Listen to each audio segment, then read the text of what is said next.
Mag-lunch kami mga kabayan dito sa Kulit.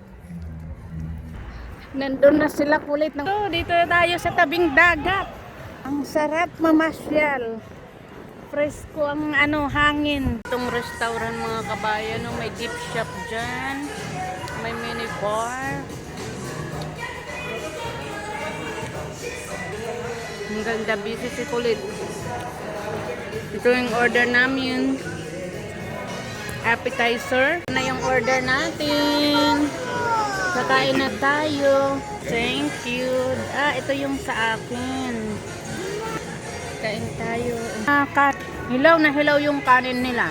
Yung, parang kahapon pa tong broccoli nila mga kabayan.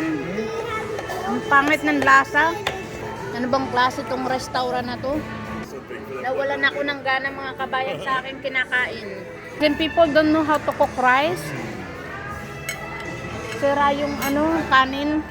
Ang payata tong broccoli nila, ininit lang. Yeah, I'll fix it. Can I offer you another side? Broccoli, asparagus, Cajun rice. You want to try Cajun rice? Thank you. I apologize for that. Some things happen. Grabe, wala yung pagkain. Kaya Kulit lang. Hold on, I'm just waiting my husband. $83. Wala kaming pagkain. Ito yung They said they take out the one. It's still $83. Yeah, they said they take out my food. The drink is probably Joe's Crab Shack is pretty expensive. The what? Joe's Crab Shack is pretty expensive. Which one? That one? Yeah. Oh. Pagkain lang nila Kulit. Tapos lang yung drinks. Ang mahal ng pagkain nila dito. Nagreklamo siya sa aming pagkain.